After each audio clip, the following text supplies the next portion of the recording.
Hello guys, I'm Sash the Motive. How to monetize from your YouTube app. Let's go. Open up the YouTube app. Now the app opens up. Click the icon that has your name right here. I'll highlight it for you. So click that. Now this menu will pop up. What you want to go to is your data in YouTube right here. This one. Okay? Click that. So sometimes what happens is, then you'll, let me finish this on, I'll tell you. So then you reach this page, scroll down, it says videos, you click videos right there, okay?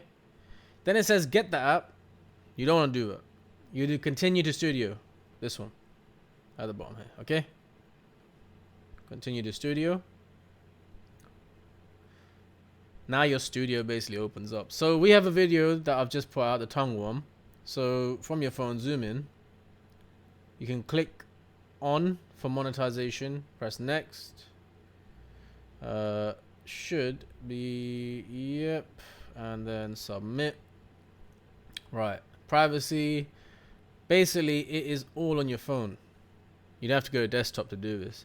So what they've done with the new app, as in the YouTube app, is they've taken off the monetization for the shorts for some reason. I don't know why, but it was there before. And I found this way of doing it, and it just is so much easier to do anything. So you got the whole YouTube studio on your phone. So I hope that helped. I'm Sash the Motive. Let me motivate you. Like, share, subscribe. Follow the journey. Over and out.